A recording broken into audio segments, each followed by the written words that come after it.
ba ku labarin jaki ne da kuma zaki da dila.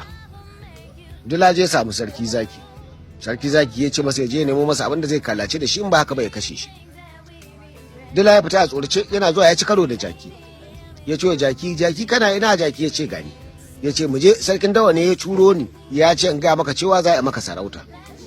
Jaki ya tafi yana murna, suka tafi. Yana zuwa sarkin dawa ya kansa garin kokawa ya cire makunnuwa guda biyu. Jaki ya kwace da kyar ya gudu. Bayan kwana biyu suka haɗu da sarkin dawa, suka haɗu da wato dila.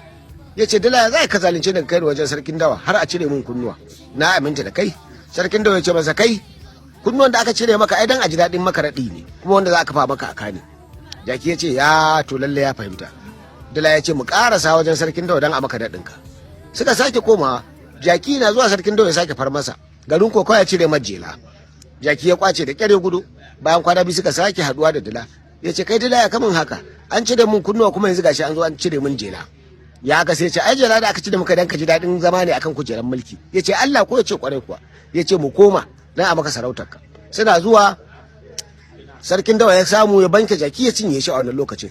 Ya bar masa kai da sauran tumbi da sauransu. Ya ce kai dila je ka fede min shi ka kamun kwakwalwar da kuma tumbi da hanta. Dila ya dauki jaki ya tafi da shi, ya je ya kawo tumbi da hanta, amma ya cinye kwakwalwar jaki.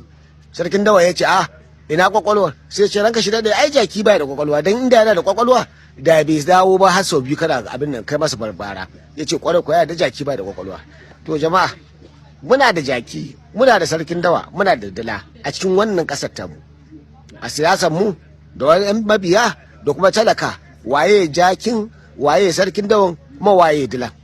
Kowa ya san matsayinsa, kafar ku ta kai ku.